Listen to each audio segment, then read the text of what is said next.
अपने जीवन का आदर्श बनाने की उसको जरूरत है। सदगुरु कबीर का जो संदेश रहा है, उस संदेश को अपने जीवन में हम सबको उतारने की जरूरत है। जो उन्होंने हम सबको मार्ग दिखलाया, जो मानवतावादी राह दिखाया, जो मनुष्यता का पाठ उन्होंने पढ़ाया, उस पाठ को हम सबको पढ़ करके इस संसार में कैसे शांति स्थापित हो, इस जो है कि विचारधारा और इस उद्देश्य को हम लेकर के समाज में जैसे भी हो हम लोग शांति स्थापित करें। पहले के समय में मुझे कहना नहीं चाहिए, लेकिन मुझे कुछ बातें याद आती हैं। पहले जब स्टूडेंट लाइफ में बहुत दंगे वगैरह होते थे, हिंदू मुस्लिम में बड़े दंगे होते थे। जब होते थे दंगे तो फिर वहाँ जो है कि मुसलमान भाई जब अल्लाह अकबर कहते थे तो फिर सब लोग डर जाते थे, हम लोग भी डर जाते थे, भैया आप जो है कि अब दंगे जरूर शुरू होंगे। अल्लाह अकबर करने के बाद बस तलवारें उनके चलने शुरू हो गए। शायद सभी लोग इसके साक्षी जानते हों। लेकिन एक बार मैं ट्रेन से आ रहा था। पहले के समय में राम जी का नाम सुनते ही, भगवान राम का या और भी जो भी महापुरुष है उनका नाम सुनते ही लोगों के अंदर करुणा आ जाता था, प्रेम आ जाता था, क्षमा, शील, संतोष, दया, ऐसे सद्गुण आने शुरू हो जाते थे। लेकिन आज मुझे बड़ा दुख होता है। अब ट्रेन में एक बार आ रहे थे तो ट्रेन में जो है कि कुछ भैया लोग बैठे थे, सब साफा बांधे थे, कलर वाला जो है कि साफा बांधे थे, और हमारे पास में दूसरे सीट पर जो है कि कुछ जो है बहनें, कुछ माताएं बैठी थी और कुछ भैया जन बैठे थे। और वो जैसे ही जय जय श्री राम करें वैसे ही सब उठ करके अपना बैग उठाना शुरू किए। बोले भैया उतरो जल्दी, नहीं तो ये दंगे हो सकता है, मार झगड़े शुरू हो गए। तो अब ऐसे राम जी के, भगवान राम के नाम को भी बदनाम किया जा रहा है।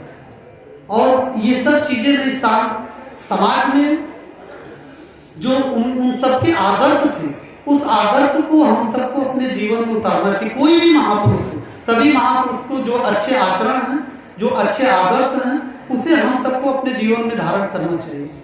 लेकिन किसी ईश्वर के नाम पर, भगवान के नाम पर कत्लेआम करना, मानवता की हत्या करना, ये सब कहीं भी धर्म कोई सिखाता नहीं।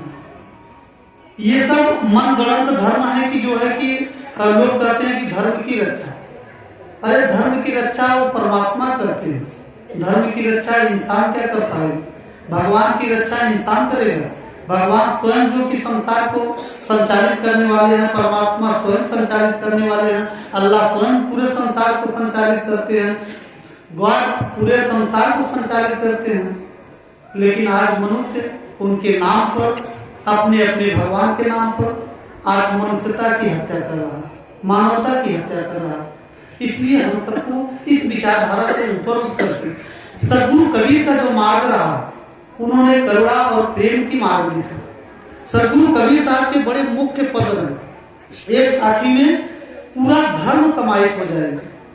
सदगुरु कबीर कहते हैं कि जीव दया और आत्म पूजा, और कहें कबीर धर्म नहीं दूजा। जीवों पर दया हो और आत्मा की पूजा हो, इससे बड़ा कोई धर्म नहीं है। इसलिए हम सबको मानवता धर्म को अपने जीवन में स्थापना करनी चाहिए, और सभी मनुष्य को, सबके अंदर वो परमात्मा, ईश्वर, गॉड, खुदा, जिसको हम जो मानते हैं, सब में उस प्रभु को हम सबको देखना चाहिए।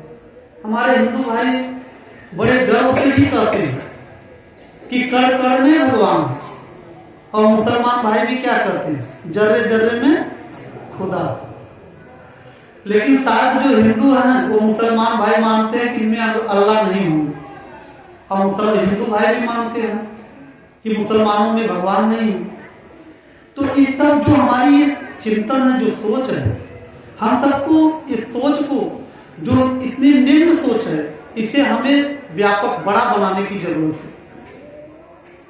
और आज हम सबको जो संतों ने मार्ग दिखाया, जो संतों की विचारधारा है, अभी हमारे संतों ने साधना के प्रति बहुत उन्होंने जोर दिया। और वास्तविकता यही है कि हम जब साधना करेंगे, आज देखिए हम जब शुरुआत में बोलते थे तो मेरे हाथ पर बहुत कांपते थे। जब शुरुआती दौर में जब पहली बार मंच पर जो मुझे बैठा दिया गया तो मैं सोचा कि मैं बोलूं क्या, कोई अभ्यास पड़ा नहीं था, अध्ययन था लेकिन अभ्यास बोलने का नहीं था, तो फिर मैं बहुत घबराता था।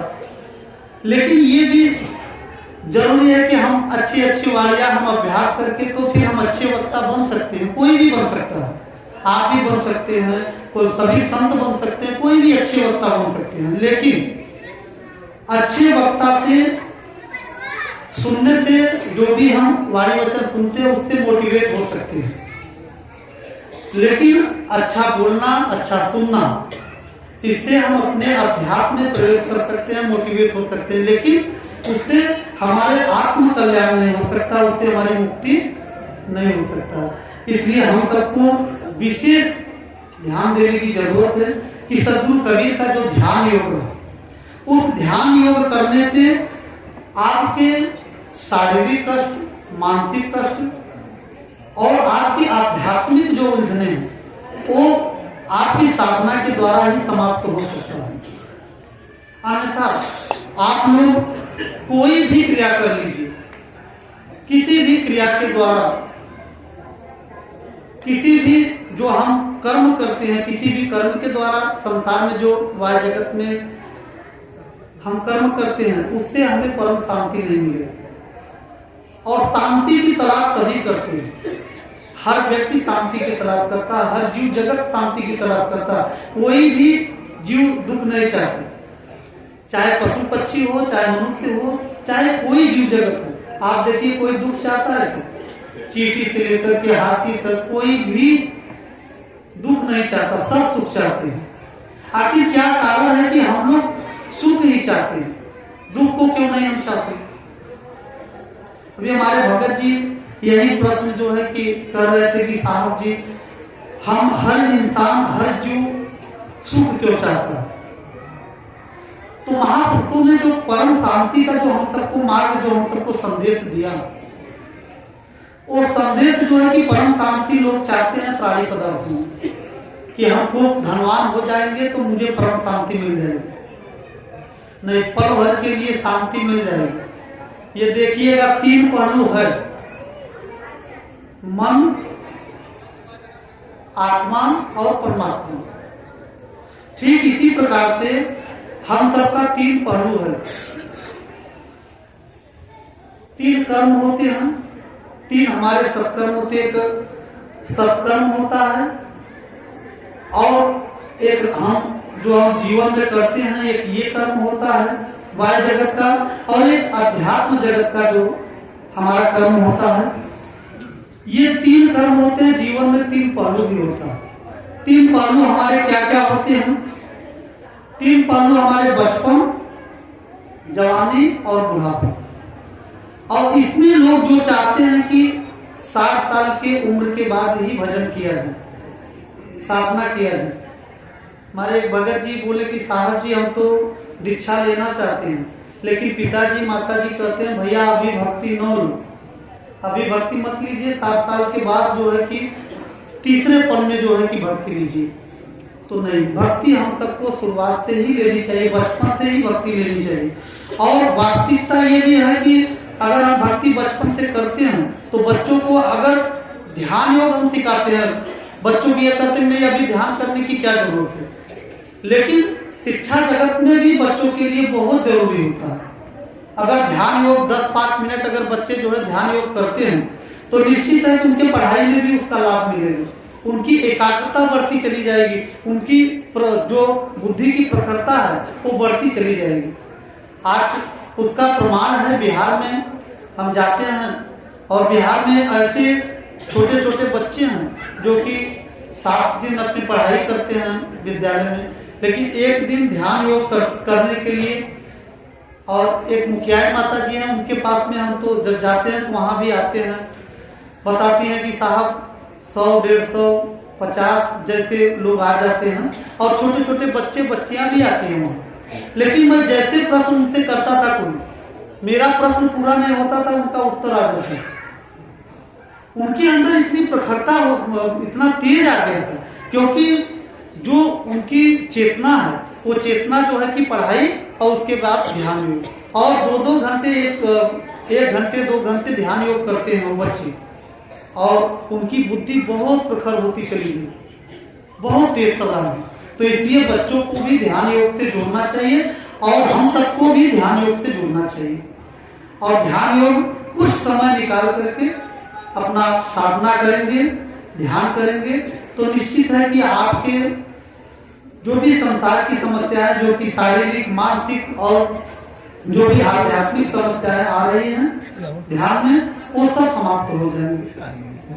लेकिन ये सब बातें तो सबको अच्छा नहीं लगता होगा, कुछ जो साधक होंगे उनको तो अच्छा लगता होगा, लेकिन सबको अच्छा नहीं लगेगा। क्योंकि अभी धन की बात करें, रुपए की बात करें, बच्चों की नौकरी की बात करें, तो सबको बहुत प्रिय लगेगा, अच्छा लगेगा कि साहब जी पैसे की बात कर रहे हैं। तो इसलिए मौसम भी खराब है, और हम ज्यादा समय आप सबका नहीं लेंगे, क्योंकि आप लोगों को भी इंतजार होगा कि धीरे धीरे साहब बंद कर दें। अगर बंद